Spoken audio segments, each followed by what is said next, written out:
कृष्ण कृष्ण कृष्ण हरे हरे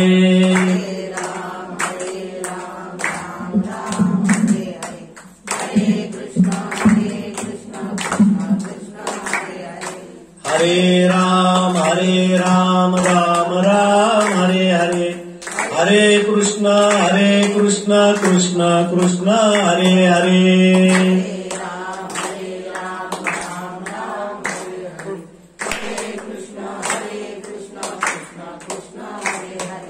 हरे राम राम राम हरे हरे हरे कृष्ण कृष्ण कृष्ण हरे हरे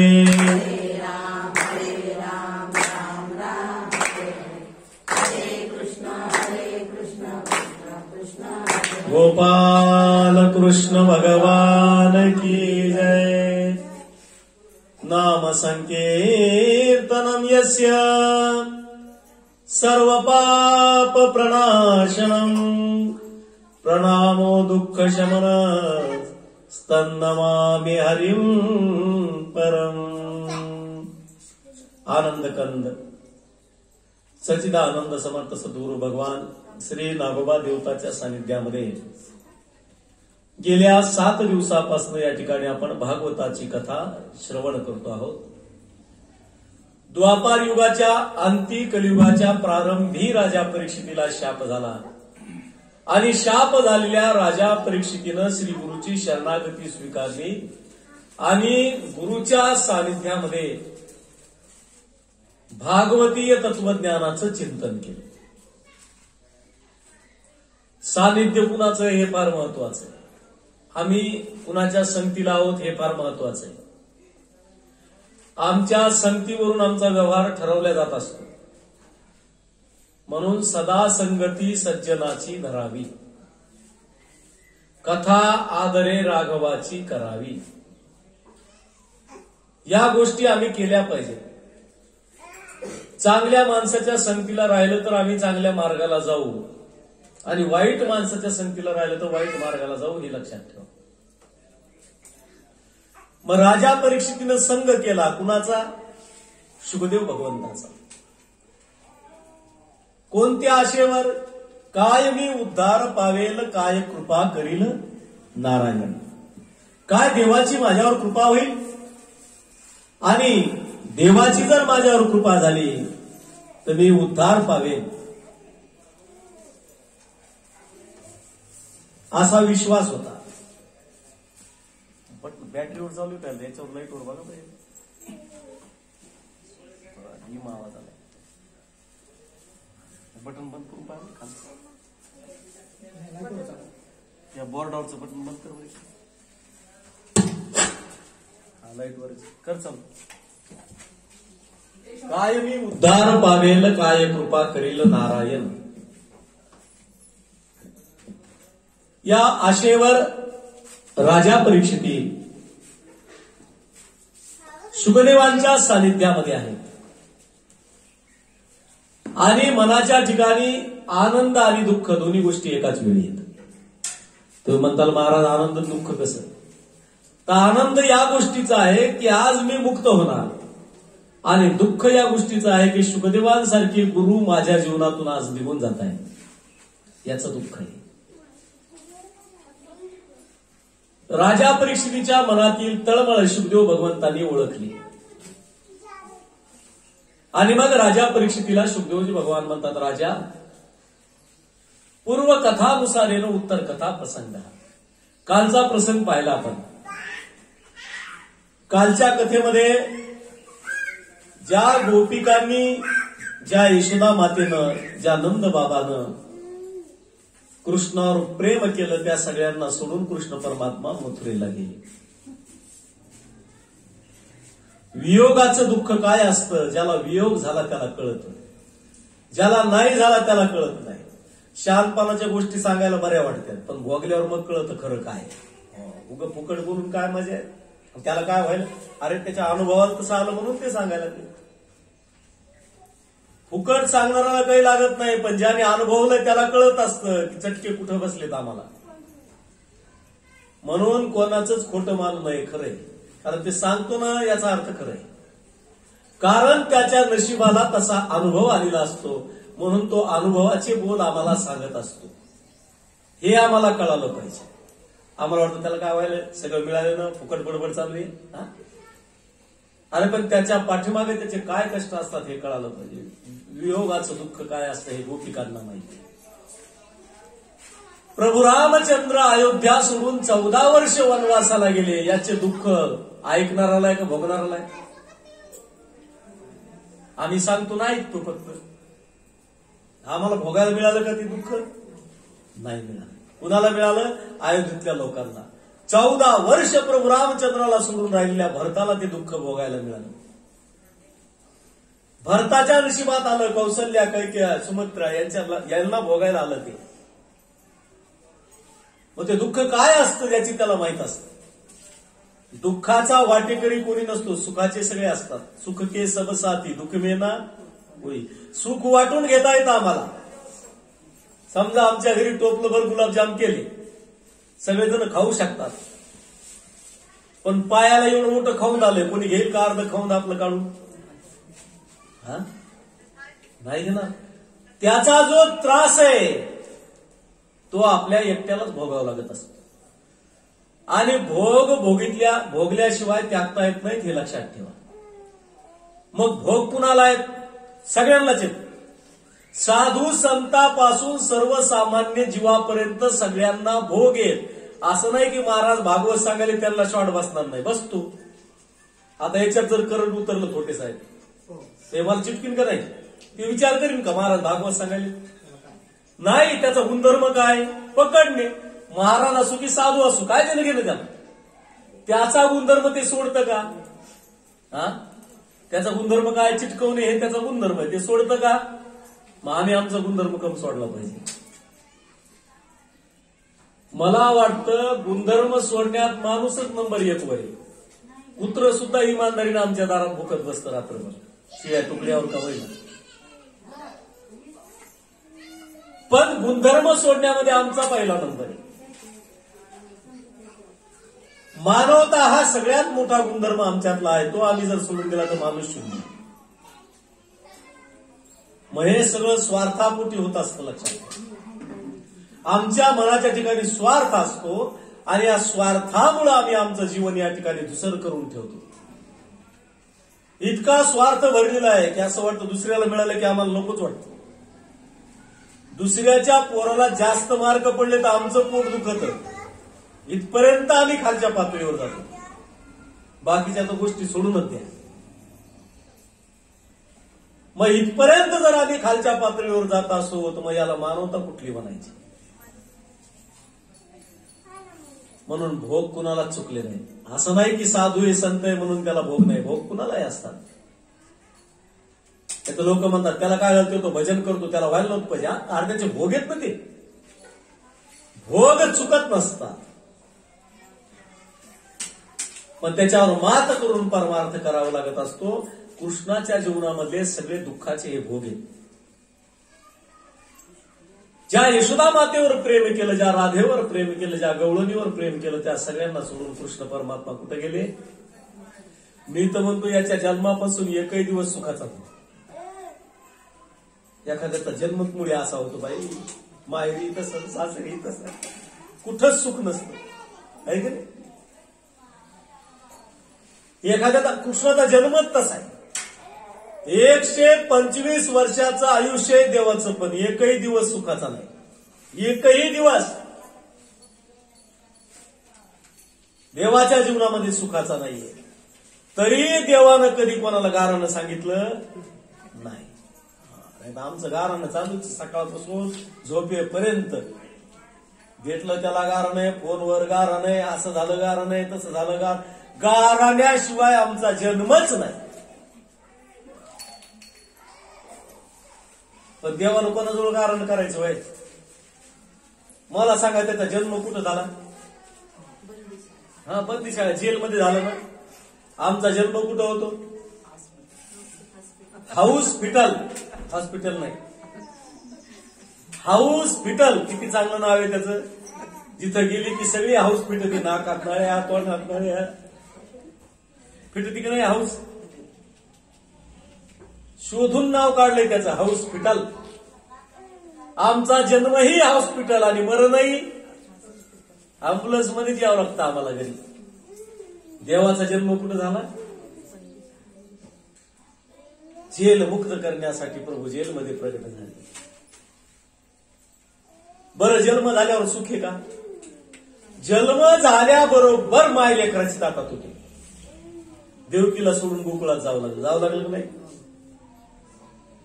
आम्हाला तर 50 वर्षाचे घोडमे झाले तरी माय बापा आहेतच अजून, आहेत का नाही? त्याचं तर जन्माल्याबरोबर गेलं ते, डोक्यावर घेतलं त्याला तिकडून नेऊन चढलं गोकुळात. आहे का सुख जन्म देणाऱ्या आईपासून? येशुदा मातेनंच सांभाळ केला. बरं, गोकुळात गेल्यावर तरी सुख पाहिजे ना, कुठंतरी सुख असावं मेलीला. आपण काय म्हणतो, मेलीला कुठंतरी सुख असावं, पण कुठंच नाही. कुठेही जा. आणि खरंच सांगतो तुम्हाला, काम करणाऱ्याच्या तर विचारूच नका तुम्ही. काम करणाऱ्या बाईला कुठेही जाऊ गपचूप बसाच वाटत नाही. आहे तर जावं वाटतं ना माहेर 2-4 दिवसात. सकाळ झाली की लगेच स्वयंपाक करेल, भांडे घासेल, काहीतरी करेल, काहीतरी. ते करणाऱ्याला दमत निघत नाही. न करणारा 2 घंटे उपाशी राहील, पण त्याचीच वाट बघत, पण करून खाणार नाही.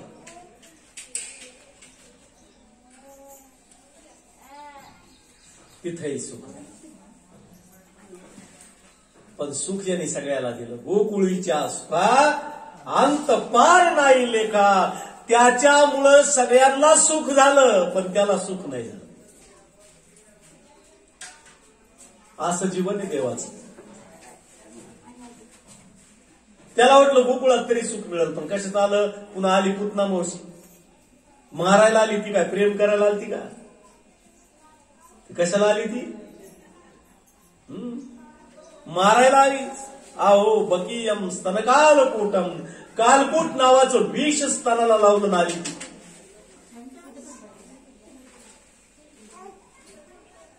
मारायला. आहे का सुख? नाही. तृणावर्ताला, अघासुराला, बकासुराला, वत्सासुराला, प्रलंबासुराला, धेनुकासुराला, ते सगळे आसुर देवाला मारण्यासाठी आले, प्रेम करण्यासाठी नव्हते आले. कुठंच सुख नाही. गोकुळात सुद्धा कोणी त्याला चांगलं म्हणलं नाही. चोर म्हणायची त्याला, आळा चोर. आणि काही झालं तरी आळ कोणावर यायचा? याच्यावरच यायचा. कारण बट्टात लागला होता त्याच्या नावाला. काम करीत नाही, काम करीत नाही, काम करीत नाही. मरुस्तर काम केलं तरी मरुस्तर म्हणत नाही ती कधी काम केलं म्हणून. अरे एखाद्या माणसाला बट्टा लागला तो कायमचा असतो.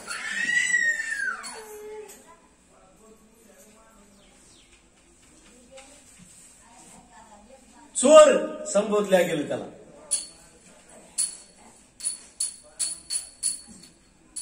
चोर आहे ना तो. कोण म्हणतो चोर नाही? नमानी चित्त चोर काम. चित्ताची चोरी करणारा तो चोर आहे. वाजू नको बेटा. चित्ताची चोरी करणारा तो देव. चोऱ्या केल्या त्याने, तिथंही सुख नाही. बरं, गोपिका भेटल्या, राधा भेटली, सगळे भेटले.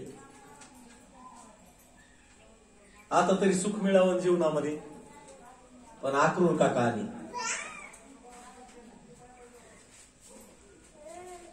आक्रूर काका आले न्यायला. आणि सगळ्या गोपिकाला सोडून कृष्ण परमात्मा मथुरेला निघून गेले. आता मात्र गोपिकांनाही दुःख झालं, कृष्णालाही दुःख झालं.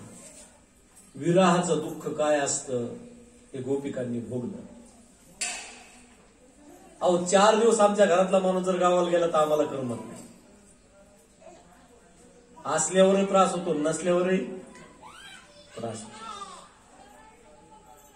सारखं घरात बसावं आपण दिवसभर 12 घंटे घरातचे. सोफा सोडित नाही, बाहेर जात नाही.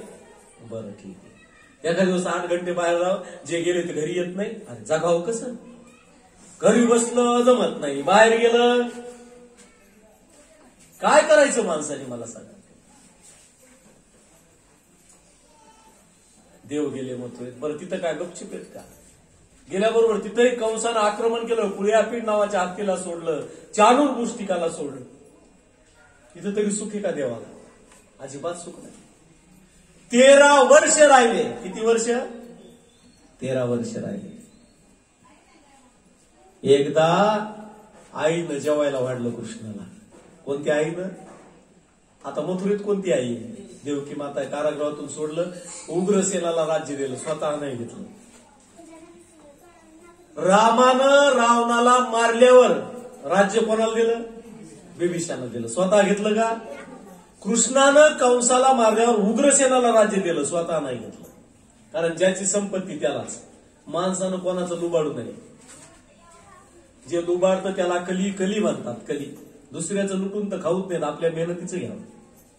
थोडं का असेना पण आपल्या मेहनतीचं असेल. कारण इथं कली आहे. जेवायला वाढलं कृष्णाने जेच रडायला सुरुवात केली. रडताच राहीना कृष्ण. देवकी मातेनं समजून सांगितलं वसुदेवानं, पण अजिबात नाही कोणाचंच ऐकत. इतकं रडायलेत कृष्ण परमात्मा, इतकं रडायले ते जेवायलाच बसलं. आता हे पुढं कुणालाच सुटलं.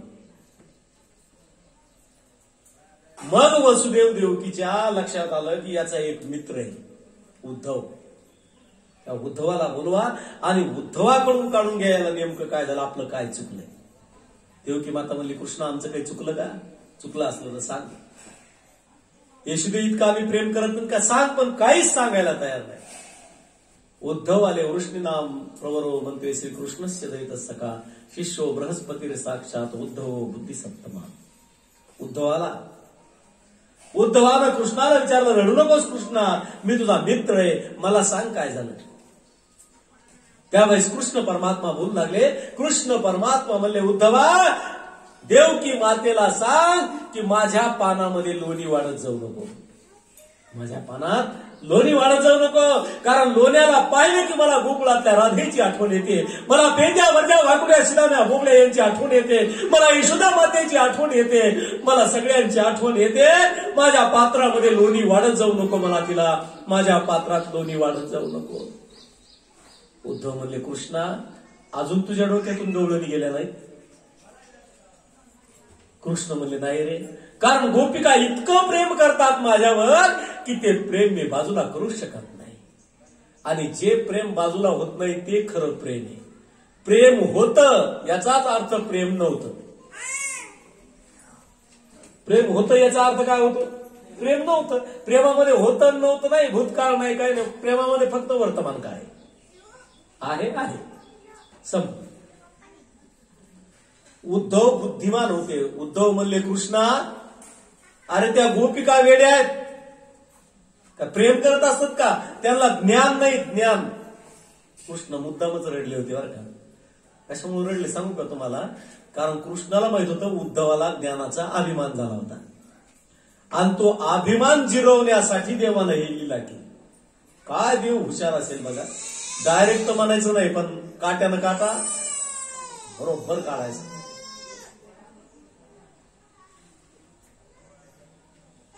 उद्धवाला कृष्ण बरोबर असं आहे का? गोपिकांना ज्ञान नाही? उद्धव म्हणले हो ना. मग कृष्ण म्हणले जातोस का गोकुळात? उद्धवाला जास्तच अभिमान झाला. माझ्या इतका ज्ञानी गोपिकांना ज्ञान शिकवण्यासाठी जाणार. जातो कृष्णा, काळजी करू नको. त्यांच्या डोक्यातलं प्रेम मी काढून टाकतो आणि त्यांना ज्ञान शिकवून वापस येतो. नौकेत बसले आणि गोकुळच्या दिशेने निघाले. एक गुलाबाचं फुल, कमळाचं फुल वाहत वाहत येताना गोपिकांनी पाहिले यमुनेच्या काठावर. कारण गोपिका कुठं आहेत? यमुनेच्या काठावर. गोपिका कुठं गेल्याच नाही, त्या यमुनेच्या काठावर आहेत. एका गवळणीनं पाहिलं अगं कमळाचं फुल आलंय ग वाहत वाहत आणि नौकेत बसलेला कोणीतरी दिसतो. दुसरी म्हणली अगं तो कृष्णच आहे. कारण त्यांना कृष्णा व्यतिरिक्त कुठेही काहीही दिसत नव्हतं. यत्र तत्र सर्वत्र नारायण कृष्ण दिसत होता, बाकी कुठंच काही दिसत नव्हतं. कृष्णाशिवाय काही दिसत नव्हतं. दुसरी गवळण म्हणली अगं तू काय वेडीस का? तो कृष्ण नाही, कृष्णासारखा दिसतो पण कृष्ण नाही. कारण जो ज्याच्यासोबत राहतो त्याच्यासारखाच होऊन जात असतो. लक्षात ठेवा. कृष्णासारखा दिसतो. आणि मग उद्धव हळूहळू जवळ आले. एक गळ म्हणजे आपल्याला काय करायचंय? उदबत्ती बंद करावं. चालू त्रास किती वेळापासून व्हायला, 20 वाजतील डायरेक्ट खाली घाला.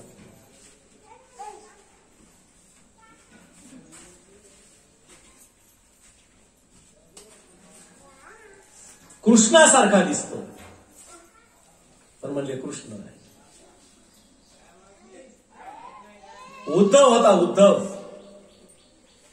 हे कळून म्हणले आपल्याला काय करायचंय, कोणी का असना, आपल्याला जेव्हा सोडून गेलाय ना, गेलाय त्याच्याशी आपल्याला काय देणं घेणं, हेच आपला कृष्ण आहे. एका गवळणीला त्याने असं उभंच केली आहे,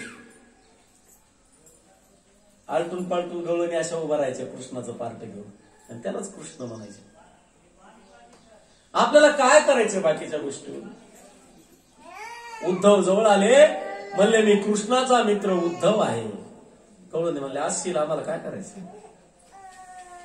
मी तुम्हाला ज्ञान शिकवण्यासाठी आलो गोपिकांनो. प्रेमापेक्षा ज्ञान हे सर्वश्रेष्ठ आहे. गोपिका म्हणल्या आम्हाला ज्ञानाची गरज नाही. आम्हाला ज्ञानाची काय गरज आहे, हम प्रेम दिवानी ओ प्रेम दिवाना. आम्ही प्रेमाचे वेडे आहोत, आम्हाला ज्ञानाची गरज नाही. आणि ज्ञान झाल्यावर आमच्या ठिकाणी प्रेम थोडीच राहणार, अहंकार होणार आहे. गोपिका म्हणजे नकोय आम्हाला तुझं ज्ञान, नको. पण तू आलायस ना, बरं झालं आलाय, ये इकडं तुला दाखवते. इथं कृष्ण बसला होता, या कदंबाच्या झाडावर कृष्ण होता, या ठिकाणी पेल्या वरच्या वाकुड्या सिधाम्या यमुनेच्या काठावर खेळत होते, आणि इथं कृष्ण परमात्म्याने कालियाला मारलं. या ठिकाणी कृष्ण होता, इथं आघासूर मारला कृष्णानं, ये मी तुला दाखवतो. आणि उद्धवाला सगळ्या गोपिका नुसतं दाखवल्यात कृष्णानं काय काय केलं गोकुळात. उद्धव बघतच राहिले. 2 दिवसासाठी आलेले उद्धव 2 महिने कधी झाले उद्धवाला कळालंच नाही. आलते कशाला, ज्ञान सांगायला. काय शिकले, प्रेम शिकले ना. त्या गोपिकांनी सगळा इतिहास उद्धवासमोर मांडला, आणि उद्धवाच्या लक्षात आलं या गवळणी कृष्णाशिवाय राहू शकत नाही. आणि उद्धवाच्या लक्षात आलं देवानं आपल्याला कुठं पाठवलं, ज्ञानाचा अहंकार आपल्याला झाला होता, आणि तो दूर करण्यासाठी पाठवलं. 2 महिने झाले. गोपिकांनी सगळं दाखवलं, भ्रमरगीत गायलं, सगळं दाखवलं. इथं चिरहरण लीला केली, इथं काली आला, हा गोवर्धन, सगळं सगळं दाखवलं उद्धवाला.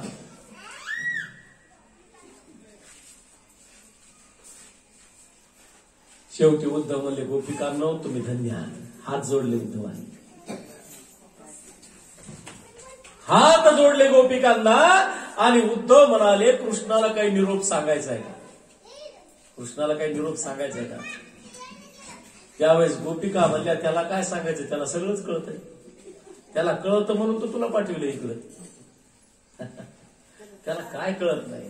तो अखिल कोण ब्रह्मांड नायक आहे, राजाधिराज हिरण्य गर्भ परमात्मा आहे, तो प्रत्यक्ष प्रभू आहे, तो सर्व ज्ञानी आहे. त्याला आम्ही काही वेगळं सांगावं अशातला काही भाग नाही, त्याला सगळंच कळतं. आम्ही काय सांगणार त्याला.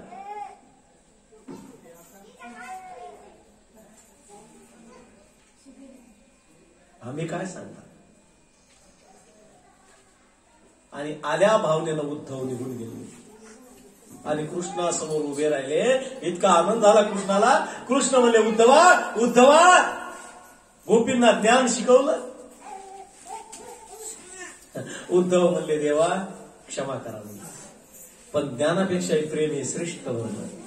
आणि खरंच ज्ञानापेक्षा प्रेम श्रेष्ठ आहे. म्हणूनच ज्या सुखा कारणे देव वेडावला, ज्या सुखा कारणे देव वेडावला,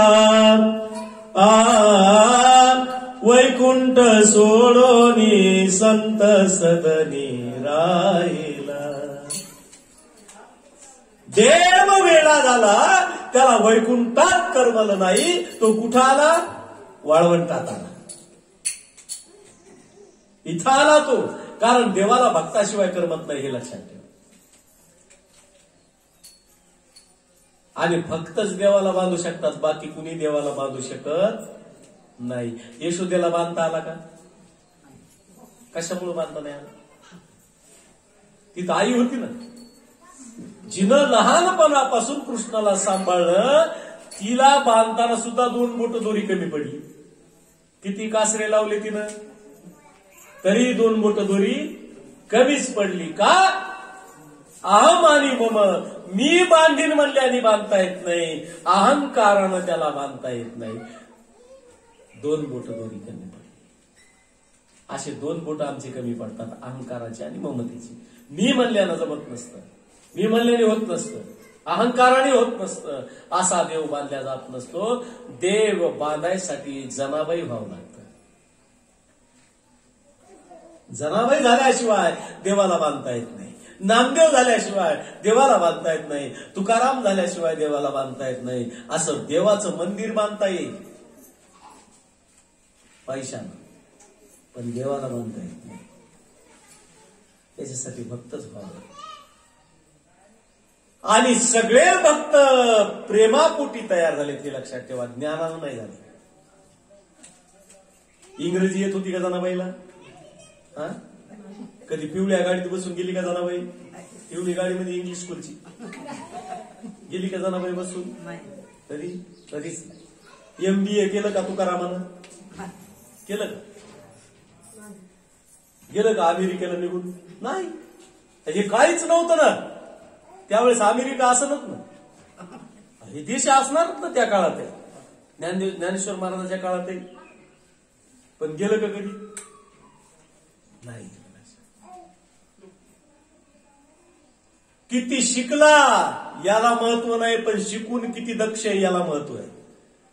नाही तर आजकाल शिकलेली माणसं हापचट्या घालूनच फिरायला लागली. काय म्हणतात त्याला? बरमुडा का बडमुडा, वारे बडमुडा. पोरग पॅन्टवर आणि बाप हाफ चड्डीवर. दादा पडक्या नेला आणि सगळ्याला देऊन गेला चड्ड्या. काय वागायलो आम्ही. देख तेरे संसार की हालत, क्या हो गई भगवान, कितना बदल गया इंसान. चांद न बदला, सूरज न बदला, ना बदला ये आसमान, कितना बदल गया इंसान. माणसंच बदलली म्हणजे काय? शिंग आले का माणसाला? वृत्तीत बदल झाला. आधी पाया कसे पडायचे? डोकं टेकून. आता गुडघ्याला हात लावलाय. म्हातारी माणसं बसलेली असेल, हे कुठून तरी गडबडीतून येतं चित्त आणि त्या म्हातारीच्या असं पाया पडतं. हे काय पद्धत आहे का पाया पडायची गुडघ्याच्या? काही काही तर असंच वरच्यावर तिथलं इथंच पाया पडायचं. ही पद्धत आहे का? आईच्या पायाचं दर्शन घेत असताना उजव्या पायाच्या अंगठ्याचं दर्शन घ्या तर पुण्य लागतं, नाही तर लागत नाही. गुरुचं दर्शन घेताना उजव्या पायाच्या अंगठ्याचं दर्शन घेतलं पाहिजे, कारण त्याच्यामधून भक्तीची धार आहे. आईच्या अंगठ्यातून वात्सल्याची धारा आहे, प्रेमाची धारा आहे. नाहीतर गर्दा असल्यानंतर लोक दर्शनाला आमचा एक पाय तिकडे उडीत, एक पाय इकडे, एक पाय, याला दर्शन म्हणत नसते. उजव्या पायाच्या अंगठ्याचं दर्शनच सफल होत नाही, तर दर्शन सफल होत नाही. तुम्ही कितीही प्रयत्न करा, उपयोग नाही. काय करावं हे कळालं पाहिजे. काही जण गणपतीला 108 प्रदक्षिणा घालतात, पण चुकीचं आहे ते. गणपतीला फक्त 3च प्रदक्षिणा आहे. 1008 जरी घातल्या तरी 3च प्रदक्षिणाचं पुण्य तुम्हाला लागणार आहे. ते बाकीचं तुमचं काही देणं घेणं नाही, ते तुमचा टाइमपास झाला. पण 3च प्रदक्षिणा. गणपतीला 3च प्रदक्षिणा आहे. महादेवाला अर्धी परिक्रमा आहे. पूर्ण परिक्रमा मारता येत नाही महादेवाला, अर्धीच परिक्रमा आहे. वैशिष्ट्य आहेत काही देवांचे, हे लक्षात आलं पाहिजे.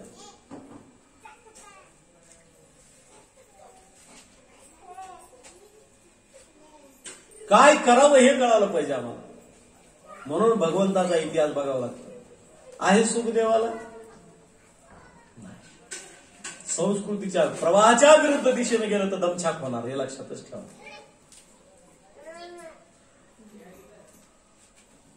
तरी कोरोनानं बरंच शिकवलंय. आणि ही वस्तुस्थिती आहे. माणसाने माणसापासून एक हात लांब राहिलं पाहिजे. संसर्गजन्य रोगाची दाट शक्यता असते. हात स्वच्छ धुतले पाहिजे. आमची पहिली संस्कृती आहे. खेड्यापाड्यामध्ये कोणी पाहुणे आले की अंगणातच बकेट भरलेलं असायचं. तिथं टावेल साबण तिथंच ठेवलेली, कारण स्वच्छ होऊन घरात ये. हे सगळं विसरल्यामुळे हे रोगाच्या माध्यमातून पुन्हा आपल्याला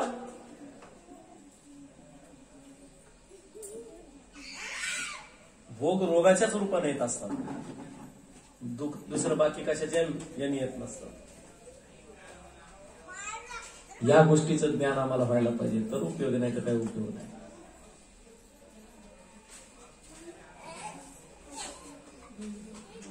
राजा परीक्षितीला शुद्धोली भगवान म्हणतात, प्रभू द्वारकेत असताना, मथुरेत असताना 17 महायुद्ध केले, द्वारकेला प्रभू गेला, पण सुख नाही.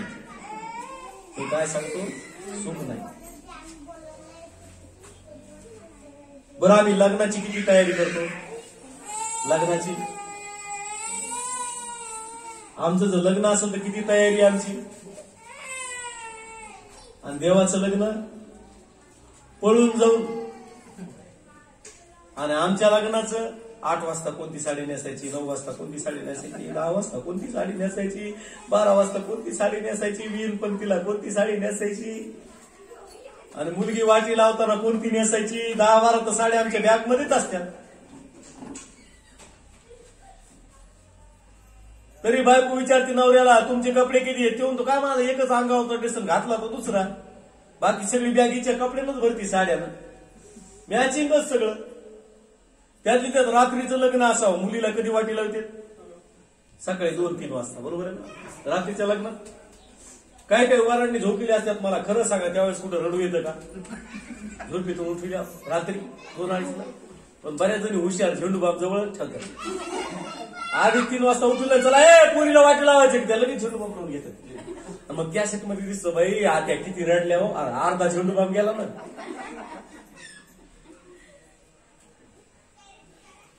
किती तयारी लग्नाची आमची, आचारी कोणता लावायचा, सुपारी किती द्यायची, आणि देवाचं लग्न पळून जाऊन बिचारायचं. बरं, लग्न झाल्यावर सुख आहे का? काही काही जणांना वाटतं लग्न झाल्यावर तरी सुख असेल, पण अजिबात नाही. काही काही लोक आम्हाला भेटले, खूप लोक भेटले. आता एवढ्या यात्रेमध्ये 10-12 वर्षाच्या लोक म्हणले, महाराज एकदा घरी सुनबाई आली ना की आम्ही मोकळीच आहे. मला खरं सांगा, सून आल्यावर मोकळं होतं का फेविकॉल सारखं चिटकत? शपथ खोटं नाही सांगायचं, ज्यांनी त्यांनी आपापला अनुभव सांगावा. म्हणून काट्याचे लग्न व्हायच्या आधी परमार्थ करून घेतला पाहिजे. कोणाच्या भरोशावर परमार्थ करू नका. कारण दिले इंद्रिय, हातपाय, कान, डोळे, मुख, बोलू नका बाहेर. डोळे मुख बोला या वचनतेने तू जोडशी नारायण नासे जीवपण रोग. सुनबाई आल्यावर देवदेव होईल चुकीचं आहे, कारण तिला लेकर झाले की तुम्ही फेविकॉल सारखं चिटकाला. काही काहींची अवस्था तर इतकी बिकट आहे, नवरा एका ठिकाणी, 2 पोरं असावं, बायको एका ठिकाणी. ज्या वयात सोबत राहायचं त्या वयात टाकातूट होते.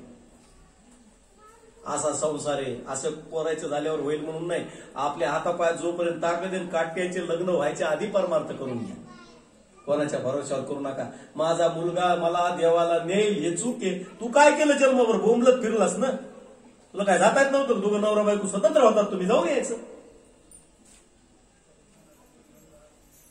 परमार्थ दुसऱ्याच्या भरोशावर करू नका, स्वतःच्या भरोशावर. आणि तो नेईल याची काय. आणि खरी सांगतो तुम्हाला, मुलाच्या लग्नानंतर तुमची खरी गरज आहे संसाराला, कारण त्यांचा संसार आता सुरू व्हायला. ती जबाबदारी तुमच्यावर आहे, टाकून तुम्हाला जाता येत नाही, कोणालाच जाता येत नाही, कारण ती जबाबदारी आपल्यावर असते. ते लेकरं सांभाळण्याची जबाबदारी आपल्याला. त्याच्या आत परमार्थ करून घ्या. म्हणून 10-12 वर्ष झाले आमचे लेकरं लहान असताना लेकराला घेऊनच आम्ही 40 आमच्या यात्रा केल्या पूर्ण. एकही देव भारतातला शिल्लक ठेवला नाही, एकही. तसंच करावं लागत. पोरं नेते पोराच्या भरोशावर अजिबात नाही. आता त्यांचे लग्न होत, काय होत, कसंही राहूत, आपलं झालं सगळं. देवदेव झाला, पंढरपूर किद्दाय झालं, वाऱ्या पायी झाल्या, सगळं झालं. 4 धाम यात्रा माझ्या 7-7, 8-8 वेळेस झाली. बद्रीनाथ केदारनाथ 8-8-10 वेळेस गेलो मी. द्वारकेला, जगन्नाथाला, रामेश्वरला, एकदा 2दा नाही, काशीला पण 7-8 वेळा काशीला. सगळ्या यात्रा करून काही शिल्लक ठेवलं नाही. आता पोरण पोरायचं संसार आपलं संपलं सगळं. परमार्थातला सगळाच भाग संपला. असं कोणी म्हणलं पंढरपूरला यायचं तरी गरज नाही राहिली, कारण इतक्यात जाऊन आलं पंढरपूर. वर्षातून 2-3दा पंढरपूर होतंय, आळंदी होती, सगळं होतंय, सगळे देव झाले, काही शिल्लक राहिलं नाही. समुद्राच्या पलीकडे पर्यंत जाऊन आलो. हे करावं लागतं आपल्याला. हे ज्याला कळालं ना त्याच्याच हाताला परमार्थ होतो, नाही होत नाही. आता सगळं आयुष्य पैसा जमिन्यामध्ये जातं. बँकेत टाकू बँकेत 8 दिवसाला पासबुक चेक करतो, किती पैसे किती पैसे किती पैसे किती पैसे किती पैसे. पैसा करू देवाला जात नाही, स्वतः जात नाही, दुसऱ्याला जाऊ देत नाही, आणि मग ज्यावेळेस जा वाटतं त्यावेळेस कोणी येऊ देत नाही. तुला चालता येत नाही धड, वागता येत नाही धड, तुला कोणी येऊ देणार आहे. म्हणून मनगटात जोपर्यंत ताकद आहे का, जोपर्यंत आपण आपलं कमवतो तोपर्यंत परमार्थ करून घ्या, लोकांच्या भरोशावर नको.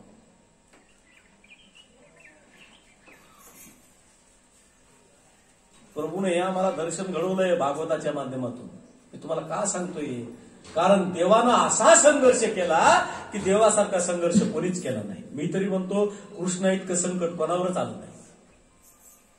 आमचं संकट काय, पाणी किती वाजता येतं, पाणी किती वाजता येतं, 9 वाजता येतं का 10 वाजता येतं, 11 वाजता येतं का 12 वाजता येतं, त्या पाण्याच्याच भानगडीत पूर्ण दिवसभराने हे संकट आहे आमचं.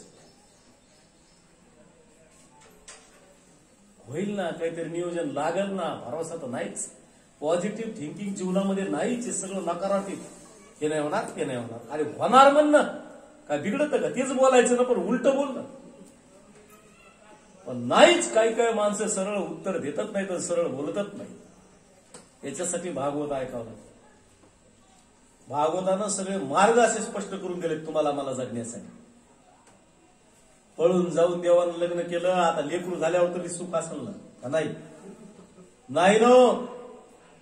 प्रद्युम्नासारखा सुंदर मुलगा जन्माला आला, पण 100 असुरानं पळवून नेला मायावतीसाठी.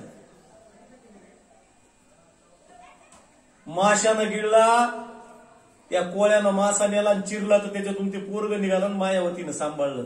मायावतीचा नवराच होता ते प्रद्युम्न. नारदाने येऊन सांगितले तुझा नवराचे काम देऊ, त्याला शाप झाला होता. मग लेकरासारखं वाढून नवऱ्याला, मग ती नवऱ्यासारखं बोलू लागली. मग मुलगा म्हणला आई मी तो तुझं लेकरून मला नवऱ्यासारखं कम वागवायलीस. मग तिनं सांगितलं तू माझा नवराचेस, माझं लेकरून नाही. मग 100 असुराला मारलं प्रद्युम्न, आणि मग नंतर आले 2 जण. मग सुनबाईला घेऊनच आले डायरेक्ट. सुख आहे का. एके दिवशी कृष्ण परमात्मा आपल्या महालात बसले, उजेड पडला एवढा मोठा, पिवळा उजेड पडला.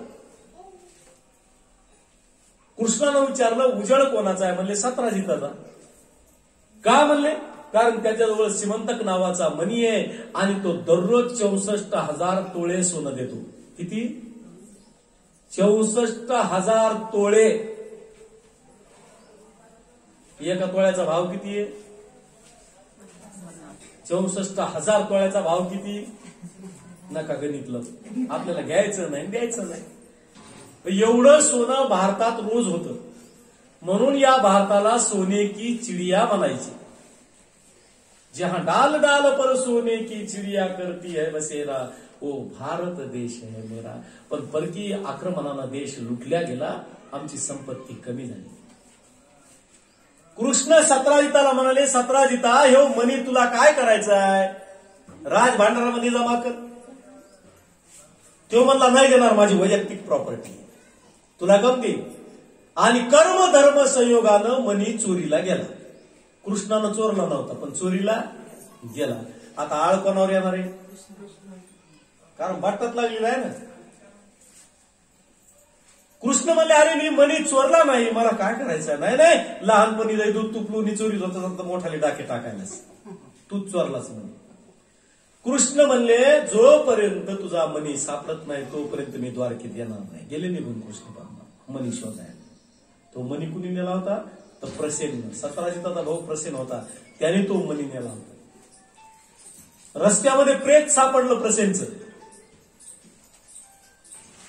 प्रसेनच्या प्रेताजवळ वाघाचे पावलं सापडले. प्रभू वाघाच्या पावलाच्या दिशेने गेले. वाघाचं प्रेत सापडलं, वाघाच्या पावलाजवळ अस्वलाचे पावलं दिसले, आणि त्या पावलाच्या दिशेनं कृष्ण परमात्मा जाऊ लागले. तर मोठी गुहा दिसली अस्वलाची, आणि त्या गुहेमध्ये एक पाळणा होता, पाळण्याला मणी होता तो लटकलेला. तो मणी कोणी नेला होता, जांबवंतानं. कोणी, जांबवंत. बघा रामायणातला जांबवंत कुठं आला, द्वारकेत. कृष्णानं ओळखलं पण तो जांबवंत आहे, पण तो मणी पाळण्याला लटकलेला होता. जुन्या काळात पाळणे होते, पाळणे लाकडाचे, असे लहान आले लेकरं पाळण्यात टाकायचे दिवसभर आणि त्याला वरी असा चांदोबा लावलेला, त्याला कावळे चिमण्या पुंगळ्या लावलेल्या असायचे. ते लेकरू पाळण्यात पडायचं, लात लागली की ते सगळं हलायचं. मग आई दिवसभर काम करायची, त्या लेकराला घ्यायची गरज पडत नव्हती जास्त. आता पाळणे कुठं राहिले होय? आता लेकरू राहिले की त्याच्या आईमध्ये दे त्याला मोबाईल आणि ते जन्मल्याच ऐकत छैया छैया छैया छैया चल. मला सांगल्या जन्मल्या जर त्यांनी छैया ऐकलं तर त्याची नैया कुठं जाणार, डुबणारची की नाही. मग सगळ्यात मोठा दोष आमचा आहे. आम्हाला काम असतं, आम्ही लेकराला कार्टून लावून देतो, ते बसतं दाबीत बटन. ही चुकी आमची आहे. 14 वर्षाच्या आतील मुलाजवळ मोबाईल नसला पाहिजे, कारण त्याचे घातक परिणाम आहे. 14 वर्षाच्या नंतर ठीक आहे, काय हरकत नाही, पण आतमध्ये येऊ नका मोबाईल. त्याचा त्रास होईल पुढे चालून. कमजोर होते, डोळे कमजोर होते, नसा कमजोर होतात. काय इतकं सोपं आहे का? अवघड आहे. पण कळालं पाहिजे. आधी सरकार बोंबलत होतं की मोबाईल लेकरायला देऊ नका, आता म्हणतोय मोबाईलवरच अभ्यास घ्या.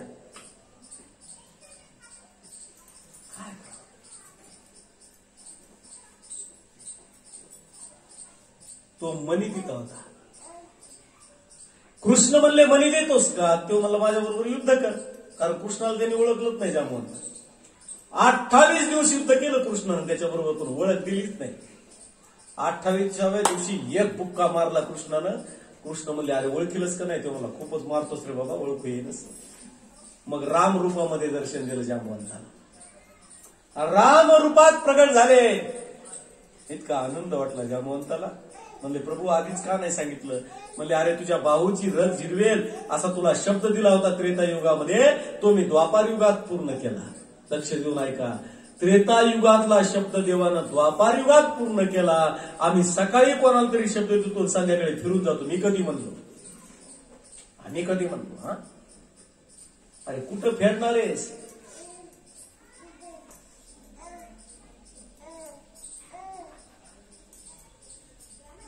मग युद्धात तर जिंकले कृष्ण परमात्मा. म्हणले आता मनी दे. जामवंत म्हणले देवा माफ करा, म्हणले पण तुम्हाला मनी देता येत नाही. म्हणले का? कारण तो मनी मी माझ्या मुलीला दिला. मुलीला धन द्यावं का मुलीचं घ्यावं? दिलं पाहिजे ना मुलीला, तर घ्यावं मुलीकडून. मग कृष्ण परमात्मा म्हणले काहीतरी पर्याय असेल ना? म्हणले पर्याय एकच आहे, माझ्या जामवती सोबत तुम्ही लग्न करा आणि तो मनी खुशाली घेऊन जा. देव म्हणले हे तर बोनस मिळालं. आलो मनी मागायला, भेटली मुकुट मनी. येऊ द्या म्हणले. शुभ लग्न सावधान राजा भीम रुक्मिणीच नयनी, देखो चिंता करी ही कन्या सगुणावरा नपवरा, कोणासी म्या देई जे आता एक विचार श्रीकृष्ण नवरा, त्यासी समर्पू मने रुक्मान ज्येष्ठ वडील, त्यासी पुसने कुर्या सदा. लागलं लग्न. रुक्मिणी म्हणली बाई आता येतो म्हणला, कुठे गेलाय? अजून आलं नाही, अजून आलं नाही. रुक्मिणी दारात उभी राहिली. पाहिलं तर 2 जण दिसायले, एकटा नाही. रुक्मिणी म्हणली बाई एकटा घराच्या बाहेर जात नाही आणि गेला की घोटाळा केल्याशिवाय. दारातच उभी रुक्मिणी. व्हॉट इज दिस भानगड? कृष्ण म्हणले आता मी रोज लग्न करणार आहे, 17दा विचारायचं नाही, एकदाच खटका बसला. ओवाळण घरात नेलं. 17 जिताला कळालं की कृष्णानं मनी आणला. देवाची चूक नसताना सुद्धा देवाने मनी आणला. वाईट वाटलं त्याला. म्हणले काय करावं? त्याच्याकडे एक मुलगी होती सत्यभामा, तिला सोबत आणलं. म्हणले कृष्णा मनी तुलाच राहू दे, प्लस माझी सत्यभामा हिचा स्वीकार कर. देव म्हणले येऊ द्या. सत्यभामेसोबत सुद्धा कृष्णानं विवाह केला. कालिंदी लक्ष्मणा भद्रा नग्नजिता यांच्यासोबत देवाने विवाह केला. या 8 पट्ट्या राण्या आहेत देवाच्या. आणि भौमासुराच्या कारागृहातून 16,100 मुलींची सुटका केली आणि देवानं सामुदायिक विवाह केला त्या 16,100 मुलीसोबत. असं दैनिक उभं केलं 16,100 मुलीला आणि देव अलीकडे उभे राहिले. केवढं धोतर लागलं असं मध्ये धरायला कंपनीच. तदैव लग्नम श्रीनंद देव तारावल चंद्र बलंद देव विद्या बलंदैव बलंद देव लक्ष्मी पते दे. 16,108 देवाचे विवाह झाले. किती? पण देवानं संसारामध्ये कधीच तक्रार केली नाही. बरं बायका काय साध्या होत्या का? नमुना 5 बायका होत्या देवाच्या. सत्यभामा तर युद्धाला बरोबर जायची. गरुडावर देव बसले की ती इकडं पाय सोडून बसायची, मारायची जायची त्याला. अशी सत्यभामा होती. एकेकीला 10 मुलं झाली. किती? 16,108 गुणिले 10. तेवढं राशन कार्ड असेल देवाचं. हा एवढी म्हणजे एवढं कुटुंब आहे देवाचं. पण देवानं कधी तक्रार केली नाही मला इतका त्रास आहे की काय नाही. त्रास असून सुद्धा देवानं कधी केला नाही. एके दिवशीचा हा प्रसंग आहे. कृष्ण परमात्मा बसले, पत्र आलं राजसूय नावाचा यज्ञ करायचा. कृष्ण परमात्मा म्हणले राजसूय नावाचा यज्ञ करायचा आहे. जोपर्यंत जरासंध मरत नाही तोपर्यंत यज्ञ होत नाही. जरासंध मेल्याशिवाय यज्ञ कसा होणारच नाही. मग काय करायचंय? कृष्ण अर्जुन आणि भीम 3 जण गेले ब्राह्मणाचा वेश धारण करून. कोणाकडे? जरासंधाकडे. दुपारची वेळे ओम भवती भिक्षा दे. जरासंधानं पाहिलं 3 जण आलेत म्हणजे जेवायला या. अतिथी देवो भाऊ. दुपारच्या वेळी जर कोणी आलं जेवलं आपल्याकडे तर त्याचे इतकं भाग्यच नाही. आम्हाला आनंदच कळणार नाही कशात. मला खरं सांगा, खाण्यात आनंद आहे का खाऊ घालण्यात? त्याच्या इतका आनंद नाही. आमच्याकडे अचानक कोणी 4 पाहुणे आले, कसं का होईना चटणी भाकर खाऊन गेले, किती बरं वाटतं. आम्ही सगळ्या सांगतो बाई 4 पाहुणे आले ग, काही करू गेलं नाही, चटणी भाकर बिचारीने खाऊन गेले. किती आनंद आहे. काही एकटं घरी असल्यावर दार लावून घ्यायचं, फ्रीज मधली बासुंदी एकटीनेच खायची. ह्याच्यात मजा आहे का? ह्याच्यात मजाच नाही. कारण आनंद सगळ्यांना वाटून खाण्यात येते, एकट्याने खाण्यात नाही. राजा परीक्षितीला शिवयोगी भगवान सांगतात, राजा जरासंधानं पाहिलं, या म्हणले जेवायला आमच्या घरी, दुपारची वेळ या. तर हे 3 जण काय म्हणले माहितीये का? आम्हाला जेवणाची भिक्षा नकोय, आम्हाला युद्धाची भिक्षा आहे. युद्ध न दे ही राजा, आम्हाला युद्धाची भिक्षा पाहिजे. कशाची? जरासंध हुशार होता. जरासंध म्हणला तुमचे हात दाखवा बरं. 3 हात दाखवा. 3 हात दाखवले तर 3 हाताला घट्टे पडलेले होते. जरासंध म्हणला तुम्ही ब्राह्मण नाहीत, कारण ब्राह्मणाच्या हाताला घट्टा पडणार, सांगा म्हणले तुम्ही कोण आहेत. मग मूळ रूपामध्ये आले कृष्ण अर्जुन आणि भीम. जरासंध हसला. जरासंध म्हणला कृष्णा तू तर युद्धातून पळून जातो रे, तुझ्याबरोबर युद्ध नाही करणार. कृष्ण म्हणले बरं झालं आपली सुटका झाली. अर्जुन किरकोळे म्हणले अर्जुनासोबत सुद्धा युद्ध करणार नाही. भीम चालेल आणि भीमाबरोबर जरासंधाचं युद्ध सुरू झालं. दिवसभर युद्ध करायचं, संध्याकाळी एका ताटात जेवायचं दोघांना. कोणी? भीमानंद जरासंधानं. दिवसभर युद्ध करायचं. राजकारण्यातून यांच्यात काहीच फरक नाही. भांडणं आपल्यात लावून देतात आणि रात्री 12 मध्ये हे सगळे एका जागेवर असते. तुम्हाला सांगतो, पण भांडणं कोणात? कार्यकर्ते तापत येते रिकामी. भांडणं कार्यकर्ते.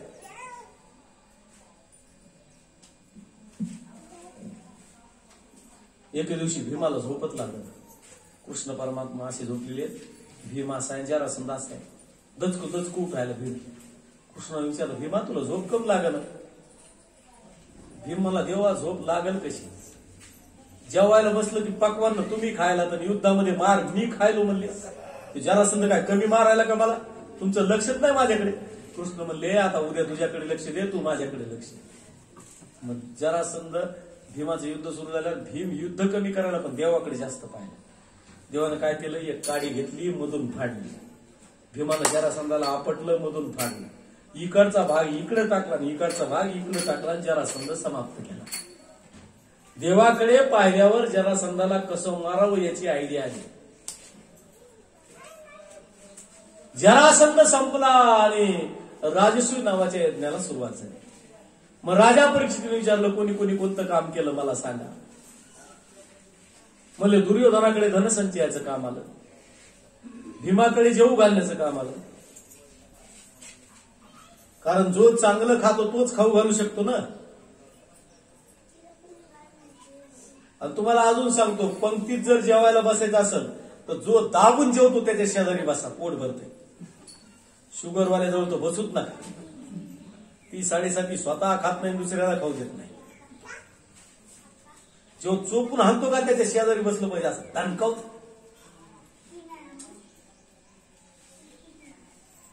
तर पोट भरत.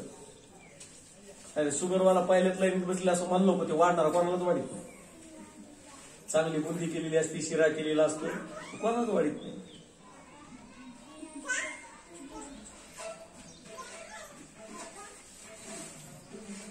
म्हणाले, कृष्णाकडे कोणतं काम आलं तर अखिल कोट ब्रह्मांड नायक राजाधिराज हिरण्यगर्भ परमात्मा, त्या देवाकडे उष्ट्या पत्राळ उचलण्याचं काम आलं. काम कोणतं हे महत्वाचं नाही, सेवा महत्वाची.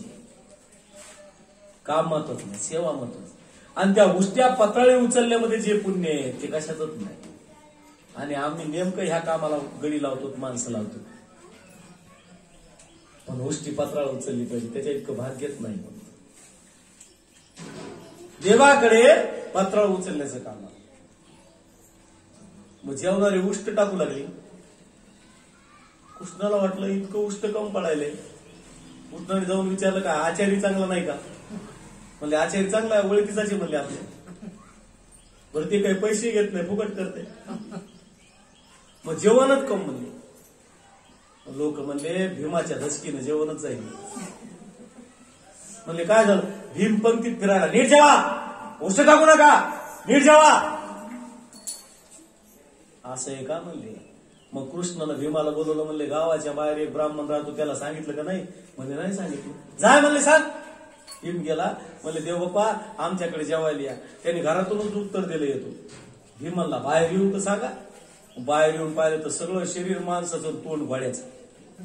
भीम म्हणला, हे असं कसं झालं? ते म्हणला, मागच्या जन्मामध्ये मी पंक्तीत फिरत होतो, नीट जेवा, उष्ट टाकू नका म्हणून तोंड घोड्याचं झालं, शरीर माणसं. भीम म्हणला, देवानं आपल्याला ठिकाण्यावर पाठवलं. आता भीम गेला म्हणतो, दमानं जेवा, लागेल तेवढं खा, पोटभर जेवा, घरी कोणी राहायला असलं तर डबा घेऊन जा. मग आता दाबून जेवणे व्हायले सगळ्याचे. आता मस्त जेवणे व्हायले सगळ्याचे. आग्र पूजेचा मान कृष्णाला भेटला, पण शिशुपाल आडवा. शेवटी भगवंतांनी 100 गुन्हे झाल्यानंतर शिशुपालाला मुक्त केलं. राजा परीक्षितीला शुद्धोजी भगवान म्हणतात, राजा एके दिवशी कृष्ण परमात्मा आपल्या महालात बसलेले आणि प्रभूला भेटण्यासाठी बालपणीचा मित्र सुदामा येतो. सुदामजीचं चरित्र राजा परीक्षितीला शुद्धोजी भगवंतानं सांगितलं. सुदामजीच्या घराचं वर्णन नामदेव महाराजांनी केलं. नाही धड घर केवळ जर्जर चंद्र प्रभाकर उगवती. सूर्याचा आणि चंद्राचा डायरेक्ट प्रकाश कुठं? घरात. म्हणून मीटर घेण्याची गरज, लोड शेडिंगची भीती, लाईट बिल जास्त येण्याची भीती, डायरेक्ट फुकटचाच प्रवास आहे. असं घर आहे. बाळे 5-7 वाहती झोंबती भुके तळमळती सर्व काळ. 7 लेकर आहेत, पण 8 दिवस झाले अन्नाचा कण नाही पोटामध्ये, पण तक्रार नाही. त्याच्यामुळे एक लक्षात ठेवा, आमच्या संसारामध्ये ज्याचा त्याग आहे का, तो त्याग आम्ही समोर ठेवला पाहिजे. आमच्या मायबापानं चटणी भाकर खाऊन दिवस काढलेत, आम्हाला सुखाचे दिवस दिले, याची आठवण आम्हाला पाहिजे. जुने माणसं सांगतात, महाराज चटणीवर घ्यायला तेल नव्हतं, पाणी टाकून आम्ही चटणी भाकर खाल्ली हो महाराज, तेव्हा कुठं आता चांगले दिवस आले. पण आम्ही विसरतो सगळं, मायबापाला धड बोलत नाही. कारण अशा कठीण परिस्थितीमध्ये वाढवून त्यांनी मुलाला सांभाळलेलं, हे लक्षात ठेवा. आणि ज्या दिवशी आपल्या हे लक्षात येईल की आपल्या मायबापानं आपल्यासाठी कष्ट केले, त्या दिवशी आम्ही मायबापाला चांगलं वागवण्याचा प्रयत्न करू. नका परमार्थ करू, संसार तरी चांगला करा, आमचं एवढंच सांगणं आहे. तुम्ही तुमच्या संसारामध्ये मायबापाला सुखी ठेवलं ना, तुम्हाला बाकी परमार्थ करण्याची गरजच नाही, काहीच गरज नाही. फक्त मायबापाचा सांभाळ करा.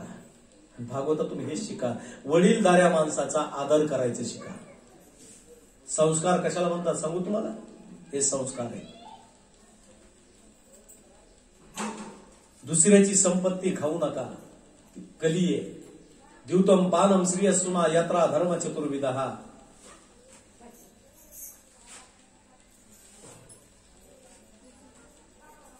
जिथं जुगार खेळल्या जाते तिथं कली आहे. कली कुठं कुठं आहे बघा. जिथं दारू पिल्या जाते तिथं कली आहे. श्रेयस्सुना, परधनाविषयी ज्याच्या मनात आकर्षण आहे तिथं कली आहे. मंदिर बांधकामाचा जो पैसा खातो समजावं कली आहे. मंदिराचा पैसा खातो समजावं कली आहे.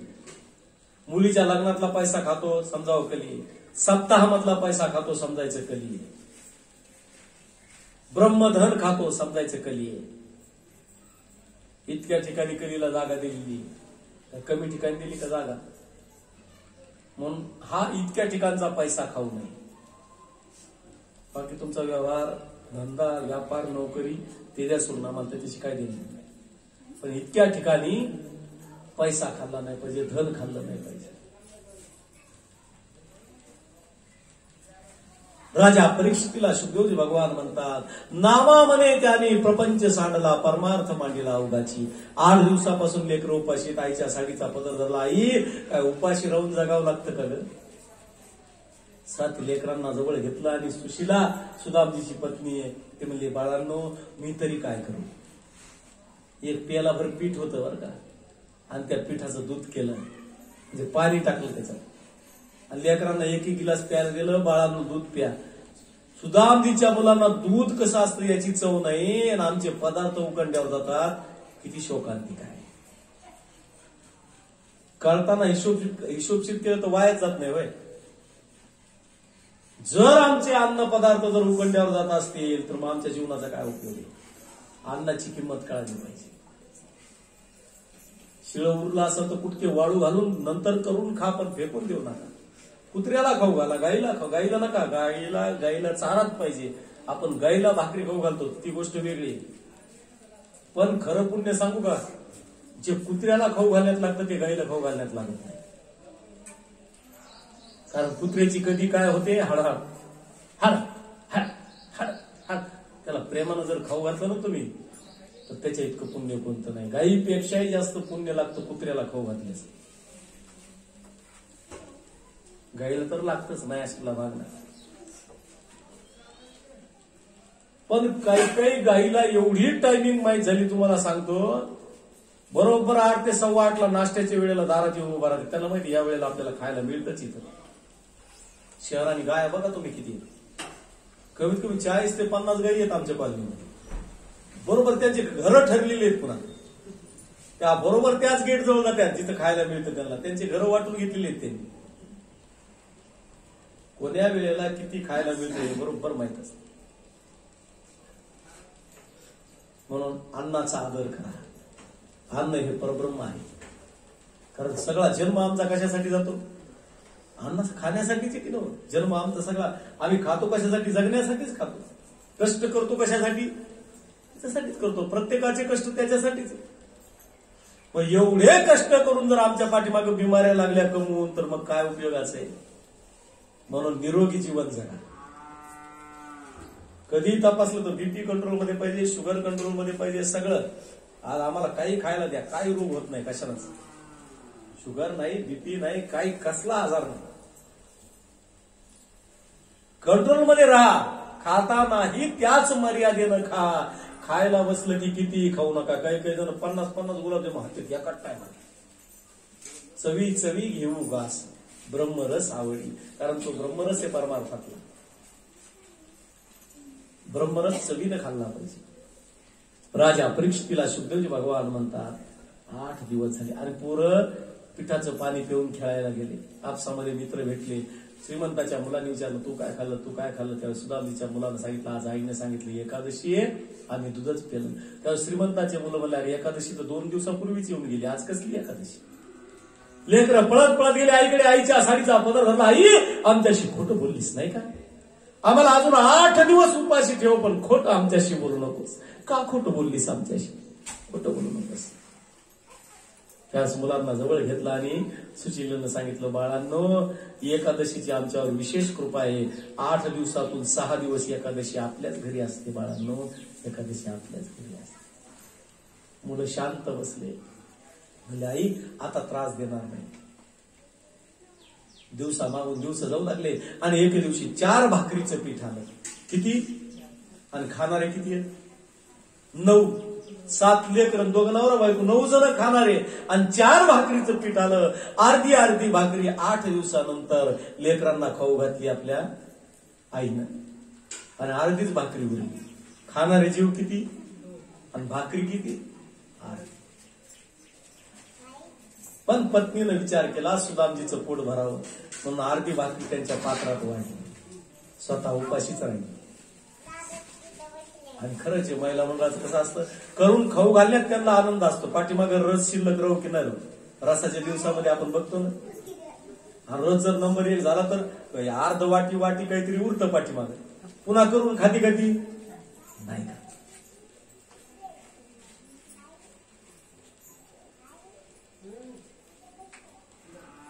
अर्धी भाकरी सुदामजीच्या पात्रामध्ये टाकली आणि तुकडा मोडला आणि खाणार तितक्या सुदामजीला माहित होतं आपली पत्नी सुद्धा उपाशी असेल. सुदामजीने विचारलं तू खाल्लंस. नवऱ्याचं पोट भरावं म्हणून आज बायको खोटं बोलली की मी लेकरासोबतच खाल्लं, तुम्ही खा. पण नवऱ्याला विश्वास होता. त्याने अर्ध्या भाकरीची कोरकोर भाकरी केली आणि आपल्या पत्नीला खायला दिली. त्यावेळेस डोळ्यात पाणी आलं. म्हणजे अहो तुमच्या बालपणीचा मित्र कृष्ण आहे द्वारकेमध्ये, त्याला भेटायला जा. त्यावेळेस सुदामजी म्हणले मी त्याला काही मागणार नाही. सुदामजी कट्टर होते. ते म्हणजे त्याला कळत नाही का तो देव आहे, मी उपाशी हे त्याला कळत नाही, मी का मागू त्याला, स्वाभिमानी आहे, मी मागणार नाही. ती म्हणली दर्शन घ्यायला तरी जा ना, तुमची दरिद्री पाहून तो आपोआप काहीतरी देईल. मग म्हणले सुशीले देवाकडे जायचं तर रिकाम्या हातानं कसं जावं, काही ना काहीतरी दिलं पाहिजे. रिक्त हस्ते न पश्यंतु राजानाम देवताम गुरु हो. रिकाम्या हातानं पाया कसं पडायचं. 3 घरी जाऊन 3 मूठ पोहे आणले आणि सुदामजी द्वारकेत जाऊन पोहोचले. द्वारपालानं अडवलं. एक द्वारपाल म्हणला आपल्याला काय करायचं नाव विचारायला सांगा. आणि कृष्णाला जाऊन सांगितलं तुमचा बालपणीचा मित्र आला सुदामा. कृष्ण परमात्मा पळत पळत आले. सुदामा सुदामा सुदामा मिठी मारली आणि स्वतःच्या आसनावर कृष्ण परमात्म्याने सुदामाला बसवलं. शौनकांनी सुतांना प्रश्न विचारला होता देव अवतार घेऊन काय करतो, तर देव अवतार घेऊन हेच करतो की स्वतःच्या भक्ताला आपल्या आसनावर नेऊन बसवतो. बसवलं. 8 दिवस राहिले. 16,108 बायका आहेत. कृष्ण म्हणले सुदामा लग्न केलंस का. ते म्हणले हो. मग वहिनीनं काहीतरी खायला दिलं असेल. मग पोह्याचं गाठोडं असं लपवलं. आता एवढी सोन्याची नगरी ना आपले कच्चे पोहे काय द्यावं देवाला. नाही काही नाही दिलं, काही नाही दिलं. कृष्ण म्हणले पाहू पाहू पाहू. झेस गाठोडं ओढलं गाठी सोडल्या. प्रभू गाठी सोडतात आमच्या लक्षात ठेवा. आणि असे पोहे निघाले. कृष्ण परमात्म्याने 1 मूठ पोहे घेतले आणि खाल्ले. वा काय छान झाले. दुसरे मूठ पोहे घेतले. वा काय छान झालं. रुक्मिणी बर म्हणली इतके दिवस एवढे पदार्थ दिले पण कधी चांगलं नाही म्हणला. बुवा किती भाज्या करून दिल्या पण कधी चांगलं नाही म्हणला. आणि कच्च्या पोह्याला वा वा. म्हणून मी नेहमी सांगतो कुठे गेल्यावर काही खा पण घरी गेल्यावर फक्त खोटं का होईना बोला की तुझ्या हातचा अर्धा भाकरीचा तुकडा खाल्ल्याशिवाय पोटच भरत नाही. खोटं का असं ना पण बोला. आपण म्हणलं तिथे गेल्यावर ही भाजी चालली जाते, ती भाजी चालली जाते, ती म्हणते तिकडच राहा तिकडच खापा. रुक्मिणीनं 3ऱ्यांदा हात धरला. म्हणजे आम्हाला द्या ना प्रसाद. का धरला हात सांगू तुम्हाला. कारण रुक्मिणीला माहित होतं 2 मूठ पोहे खाल्ले आणि 2 लोकीचं राज्य दिलं सुद्धा मला. थोडं दिलं की भगवंत एवढं देतो, पण आपली वासनाच होत नाही. काही काही जण हुरडा खायला सुद्धा देत नाही, त्यांना वाटतं ज्वारी कमी होती काही ती. आमचं दातृत्व असावं, देण्याचं दान देण्याची वृत्ती असावी, तरच आमचं घरी वाढत असतं, नाही तर वाढत नाही. लक्षात 8 दिवस राहिले, कपडे दिले चांगले घालायला. शेवटच्या दिवशी म्हणले तुझे ते कपडे काढ, माझे माझे माझे. कृष्ण म्हणले हे फाटके कपडे घाल तुझे तू. सुदामा म्हणले यांनी कपडे सुद्धा आपल्याला नवे राहू दिले नाही, याच्याकडे काय मागायचं. पण देवानं सुदामजी जवळ काहीच दिलं नाही. सुदामजीनं काही मागितलं नाही. दिलं का म्हणून नाही, कारण हे जाताना संपून टाकील, कोणाला वाटील. हे संत नाही, पण पाठीमागेच गाव सोनियाचा करून टाकला, सुवर्णाचा गाव झाला.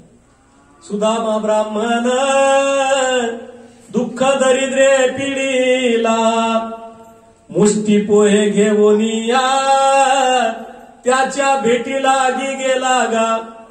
शुद्ध भावाने कोणिया गाव सुवर्णाचा दिला गा. विठोबाचा धर्म जागो त्याचे चरणी लक्ष लागो गा. काकड्याच्या अभंगामध्ये दिलं. सुदामा ब्राह्मण दुःख दरिद्रे पिढीला, मुष्टी पोहे घेऊन या त्याच्या भेटीला गेला गा. शुद्ध भावाने कोणिया गाव सुवर्णाचा दिला गा. सोन्याचाच गाव दिला. पण सुदामजी म्हणजे मला हे काहीच नको. पायोजी मैने राम रतन धन पायो. कारण सुख जर भेटलं तर देव बाजूला जातो हे माहित होतं. आणि राजा परिस्थितीला शुद्धजी भगवान सांगतात एके दिवशी काय झालं, प्रभूच्या वंशाला शाप लागला. सांब नावाचा मुलगा आहे, साडी नेसली आणि साधूला म्हणला सांगा मुलगा होईल की मुलगी. साधू म्हणले माझी थट्टा करता का, मुलगा होणार नाही, मुलगी होणार नाही, हातभर मुसळ होईल, सगळ्या कुळाचा नाश करेल. साडी काढली की मुसळ पडलं. यादवानी पीठ केलं, सगळ्या यादवानी यमुनेच्या पाण्यात टाकलं. त्याला लोखंडाचा तुकडा होता तो टाकून दिला. तो व्याधाला सापडला, त्याने असा मस्त आणीदार टोक केलं, बाण लावला. कृष्ण परमात्मा पिंपळाच्या झाडाखाली बसलेले, निशाणा धरला आणि सगळे यादव येडका नावाची मदिरा प्राशन करून समाप्त झाले. लक्षात ठेवा, जिथं दारूनं देवाचा संसार राहिला नाही तिथं आपला राहील का. म्हणून सरकार सांगतंय संसार उद्ध्वस्त करी दारू, बाटली स्पर्श नका करू. लोक त्याच्यापेक्षा हुशार. लोक म्हणतात बाटलीने पेतत नाही, गेला सांगा पेतो मला.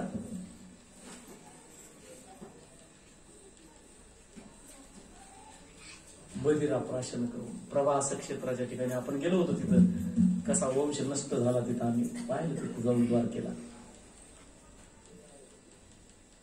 ते प्रवास क्षेत्र जिथं ती म्हातारी पडली होती तिथंच प्रभूचा वंश सगळा संपला. समाधी सारखं आहे, कारण देवाचा मृत्यू नाहीच ना. देव तिथून गेलेले आहेत फक्त पिंपळाच्या झाडापासून वर निजधाम गमला म्हणून ते स्मृतिचिन्ह आहे. पिंपळाच्याच बुडातून गेले आणि मग सगळा वंश संपला. कृष्ण परमात्मा जाणार हे उद्धवाला कळालं. उद्धव जवळ आले. उद्धव म्हणले देवा मला तुमच्या सोबत घेऊन जा. देव म्हणले अरे इथे एकट्याला यावं लागतं आणि एकट्याला जावं लागतं, कोणाला सोबत नेता येतं का. अहो सुईच्या टोकावर बसेल एवढं सुद्धा नेता येत नाही. बरोबर धनानी भूमी पशुवश्य गोष्टे भारी आग्रहद्वारे जनस्मशाने देहस्थितायाम परलोक काया कर्मानुगोगच्छते जीव एका. कारण मूडभर जवारी सुद्धा येशीच्या बाहेर गेले की काढून घेतात. कपडे सुद्धा असतात का, उघडा चाललेला असतो उघडाच जावं लागतं. इथं नेता येत नाही. बरोबर काय किती पॉलिसी काढा, पण एखादी पॉलिसी एखाद्याने वरी नेली का, वर करमत नाही म्हणून एखाद्याने अँड्रॉइड मोबाईल नेला का वरी, मेल्यावर कमीत कमी मोबाईल तरी का मी काहीच नेता येत नाही. इथं सगळं ठेवून जावं लागत असतं. उद्धवाला सांगितलं. उद्धव म्हणले मग देवा तुमची माझी भेट कुठं होईल. त्यावेळेस कृष्ण परमात्माने सांगितलं उद्धवा अरे चिंता करू नको, आम्ही भाग्यवान आहेत. लक्ष देऊन ऐका, आम्ही सगळे भाग्यवान का, कारण कृष्ण परमात्माने सांगितलं उद्धवा मी महाराष्ट्रामध्ये पंढरपूर आहे आणि त्या पंढरपूरच्या ठिकाणी विठोबा आहे. त्या विठोबाच्या मूर्तीमध्ये मी जाऊन बसणार आहे. आपलं भाग्य आहे की द्वारकेचा देव कुठं आला तर आमच्या महाराष्ट्रात आला आणि पंढरपूरमध्ये आम्हाला देवाचं दर्शन होतं. किती भाग्यवान आहेत आम्ही. इतकं सगळं मिळालं तरी खाऊक तोंड घेऊन बसताय. द्वारकेची मूर्त आली भीमाती, समागत्य तिष्ठन्तमानंद कंदम परब्रह्मलिंगम भजे पांडुरंगम. तिरोधायम प्रविष्टोयम, प्रविष्ट झाले मूर्तीमध्ये देव. देव काय झाले? प्रविष्ट झाले. राजा परीक्षितीला शुकदेव भगवान सांगतात, राजा आता माझी जाण्याची वेळ आली. शुकदेव भगवान आल्या भावानं निघून गेले. निमित्ताला तक्षक येऊन परीक्षितीला स्पर्श केला. त्याच्या अगोदरच परीक्षिती राजाने देह ठेवला. सूत शौनकांना सांगतात आणि शौनकांना सुतांनी सुंदर कथा सांगितली. तुंगभद्रा नदीच्या किनारी आत्मदेव नावाचा ब्राह्मण राहतो, त्याला धुंदुली नावाची पत्नी. सगळे संसारामध्ये फक्त मुलगा नाही. आत्मदेवानं विचार केला काय करावं. मग दिवशी राग आला, संतती नाही म्हणून राग आला. पवित्र गंगेच्या किनारी गेले. म्हणले आता माझा देह मी ठेवणार नाही, मी मरून जाईल, मला मुलगाच नाही, काय करू. त्यावेळेस एका महात्म्यानं प्राण वाचवले आणि कपाळावर पाहिलं तर कपाळावर या जन्मात काय 7 जन्म सुद्धा संतती नव्हती. पुत्र नैवच नैवच. का आत्महत्या करतोस? सांगितलं काय करू, खूप पैसा आहे पण संतती नाही. म्हणले अरे तुला या जन्मात काय पण 7 जन्म होणार नाही. म्हणले तुम्ही संत आहेत काहीतरी प्रसाद द्या. हाताला पेटल्यावर एक फळ दिलं महात्म्याने. म्हणले बायकोला खाऊ घाल, तुला निश्चित मुलगा होईल. घरी आले बायकोला सांगितलं. धुंदुली म्हणजे बुद्धी, तर्क वितर्क करती. बायको म्हणली फळ खाल्ल्यानं कुठे लेकरं होतेत का? तिला इरीच कंटाळा गरोदरपणाचा. मग तिची गावात एक बहीण होती. ती बहीण आली, म्हणली कशाला नाटक हे करतीस. म्हणली तू काळजी चिंता करू नको, माझ्याकडे काय लेकरं कमी आहेत का?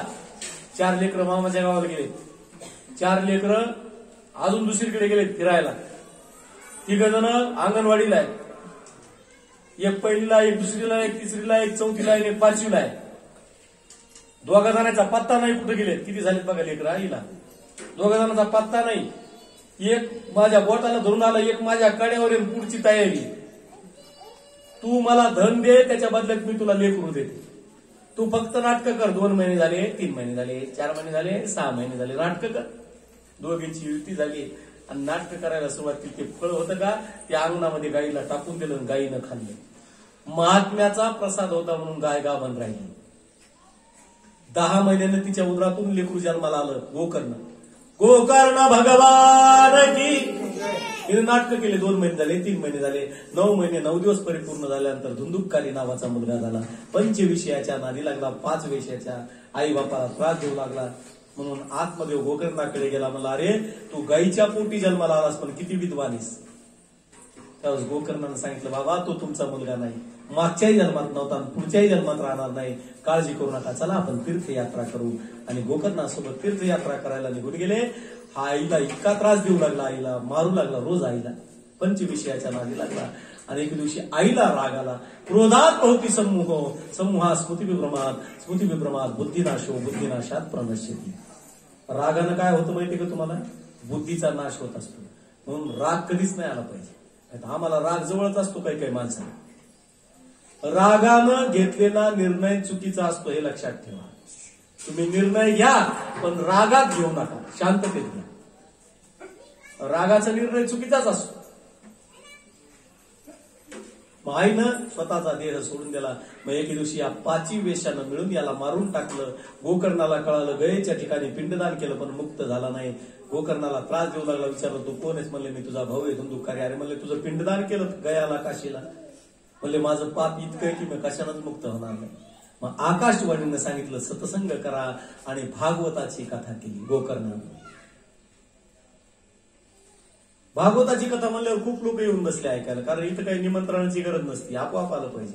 कारण हे सत्संग आहे, इथं कशाला पत्रिका आमंत्रण पाहिजे, काही गरज नाही. कारण हा सत्संग आहे, इथं मनाने यायचं. ज्याच्या नशिबात आहे त्याला मिळणं ऐकायला, ज्याच्या नाही त्याला नाही मिळणार. आपोआप आलं पाहिजे. सगळेजण ऐकायला आले. एका वेळूमध्ये वाऱ्याच्या रूपानं धुंदुककारी येऊन बसला. 7 दिवसामध्ये 7 गाठी फुटल्या. एक विराट पुरुष बाहेर आला. त्यांनी सांगितलं मी धुंदुककारी. वैकुंठातून विमान आलं आणि विमानात बसून धुंदुककारी निघून गेला. बाकीचे लोक होते म्हणले आम्ही पण भागवत ऐकलं ना, आम्हाला कम नाही विमान आलं. गोकर्ण म्हणले कोणी पहिल्या दिवशी आलं, कोणी दुसऱ्या दिवशी आलं, कोणी तिसऱ्या दिवशी आलं, कोणी चौथ्या दिवशी आलं, आणि कोणी आजच दिसायले म्हणे. विमान कुठून येईल त्याच्यासाठी 7 दिवस ऐकावं लागतं. मग श्रावण महिन्यामध्ये पुन्हा कथा केली आणि गोकर्णाने सगळ्यांना मुक्त केलं. अशी गोकर्णाची कथा या ठिकाणी आपण परिपूर्ण केलेली आहे. 7 दिवसाचं भागवत आपण नागोबाच्या आशीर्वादानं, वाजू नको आतमध्ये, बसी ना, नागोबाच्या आशीर्वादानं आपण पूर्ण केलेलं आहे. त्याची इच्छा असेल काहीतरी 2दा कॅन्सल झालं आपलं करायचं, हे तिसऱ्यांदा अचानक, याला सहज योग म्हणतात. आणि सहज योगानं आपण ही कथा केली. बघता बघता देवानं आपली कथा सुद्धा चांगल्या पद्धतीनं आपल्याकडून करून घेतली. कुठल्याही प्रकारचं विघ्न नाही, कोणत्याही प्रकारचं संकट नाही. शांततेत अगदी आनंदानं आपण भागवताची कथा ऐकली. माणसं ऐकायला किती होते याच्यापेक्षा ऐकणारे सगळे माझ्याकडे बघत होते, हे खूप महत्वाचं होतं. आता 1000 माणसं ऐकते, त्यातले काही जण खाली बसतात, काही जण मोबाईल बघतात, काही जण तंबाखू खात्यात बसतात, त्या माग बसलेली असते, त्यांचं चालू राहतं काहीतरी गप्पा, टाइमपास म्हणून येत असतात लोक काही. पण आपण श्रद्धेनं येता, श्रद्धेनं ऐकता. कमीत कमी हे परतूर मधलं माझं 20-25 भागवत असं, 20-25 भागवत केले मी या परतूरमध्ये. गायामावशीनं मला सगळ्या कॉलनीत फिरवलं होतं, फक्त इकडे राहिलं होतं. बरं मी विचारलं गायामावशीला भागवत कुठे, म्हणली नाल्याच्या पलीकडे. सांगा म्हणून कोणती कॉलनी ती, म्हणली मलाच नाव माहित नाही, तुला काय सांगू म्हणलं. ती बरोबर आहे, पण असं प्रेमानं या ठिकाणी आपण सगळ्यांनी कुठल्याही प्रकारचा, आणि विशेष म्हणजे परमार्थ करत असताना आमचा कोणाला त्रासच नाही. जिथं आम्ही गेलो 22-23 वर्षात असा एकही माणूस तुम्हाला भेटणार नाही की महाराजांना आम्हाला त्रास दिला. हीच कमाई खरी असते, एक लक्षात ठेवा. नाव कमीनं सोपी गोष्ट नसते. पैसा तर लोक भरपूर देतात, पैसे देणारे लाखो नाही असातला भाग नाही. पण आमची सुद्धा नैतिक जबाबदारी असते महाराज म्हणून आम्ही कसं वागलं पाहिजे, कसं राहिलं पाहिजे, कसा आम्ही त्रास दिला नाही पाहिजे. आता लोकांना व्यवस्था करा म्हणत लोक काही व्यवस्था करतात. इथून रोज मला मोटरसायकल सोडा म्हणल्यावर तुम्ही इकडून तिकडून कोणीकडून कवायचं सोडला असतं, पण नाही. सगळ्यांनी मिळून या ठिकाणी आनंदाने, आणि हे सगळ्यांचं भागवत होतो, कोणी एकाच नाही, कोणी एक यजमान नाही. तुम्ही सगळेच या ठिकाणी कॉलनीतले सगळ्यांनी मिळून केलं, आणि सगळ्यांनी मिळूनच या ठिकाणी आज समाप्तीचं सुद्धा जे काही दान तुमच्याकडून होणार ते सगळे मिळून तुम्ही करणार आहात. निमित्ताला मात्र थोटे साहेबांना 7 दिवस ती जबाबदारी घेतली. कोणाला तरी घ्यावंच लागते, घडून आलं. कारण ही जबाबदारी मिळणंही काही साधी गोष्ट नाही. रोज भागवताची पूजा, रोज आरती, यजमानपद मिळणं इतकं सोपं नाही. कारण मी तुम्हाला सांगितलं, मुलीच्या लग्नात जेवढा खर्च असतो तेवढा भागवताचा असतो. आणि आज विशेष म्हणजे यादव काकांनी सुंदर असा अन्नदान या ठिकाणी सगळ्यांसाठी केलेलं आहे. ही सगळ्यात मोठी गोष्ट आहे. कारण हे झालं ज्ञानदान. ज्ञानदानाबरोबर प्रसादही आम्हाला आवश्यक असतो. असं प्रसादाचं दानही व्हायला पाहिजे ज्ञानाबरोबर. हे दोन्हीही दान या कॉलनीतल्या दोघांनी मिळून वाटून घेतले. थोटे साहेबांना भागवताचं पुण्य वाटून घेतलं, आणि शेवटच्या अन्नदानाचं पुण्य यादव काकांनी या ठिकाणी वाटून घेतलं. म्हणून आज या ठिकाणी खूप आनंदाची गोष्ट आहे की सगळ्यांनी मिळून आपण हा उत्सव साजरा केला. आज पौर्णिमा आहे, याला प्रौष्ठपदी समाप्ती म्हणतात. चांगल्या चांगल्याला या तिथीला भागवत घडत नाही. तुम्हाला घडलं ही खूप मोठी गोष्ट आहे. आणि या भागवताची सुरुवात महालक्ष्मी उठायच्या दिवशी केल्या जात असते, त्या दिवशीपासून पौर्णिमेपर्यंत याला प्रौष्ठपदी म्हणतात. कुठल्याही कॅलेंडरमध्ये बघा तुम्हाला भागवत आरंभ, भागवत समाप्ती आज सापडेल. ते खूप नशिबानं भागवत या तारखेला होत असतं, या तिथीला होत असतं. तेच भागवत पौर्णिमाच्या निमित्तानं अन्नदानाच्या रूपानं आपण या ठिकाणी समारोप करतो आहोत. या 7 दिवसामध्ये कदाचित आमच्याकडून एखादा चुकीचा शब्द गेला असेल तर उदार अंतःकरण राहू द्या. कारण इथून माफी मागता येत नाही, पण माणूस हा चुकीचा पुतळा आहे. बोलता बोलता आमच्याकडून एखादी चुकी झाली असेल तर उदार अंतःकरण राहू द्या. आपले प्रेमाचे संबंध आहेत असेच आपण टिकवण्याचा प्रयत्न करूया. आणि या ठिकाणी 2-5 मिनिटांमध्ये गयामावशी या ठिकाणी मनोगत व्यक्त करतील. कसं झालं, काय घडलं, 2-5 मिनिटांमध्ये तुमचं मार्गदर्शन करा. आणि त्यानंतर यादव काका आणि थोटे काका आणि बाकीचे सगळे मिळून आपण आरती करणार आहोत. आता जवळपास 10-15 मिनिट या ठिकाणी आपले शिल्लक आहेत. कारण आता स्वयंपाक जवळपास होत झालाय. कारण मी त्यांना भेटून आलो.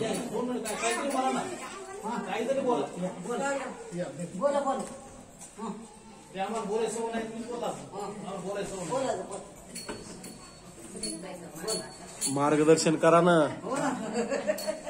काय हटवा दिये बाई.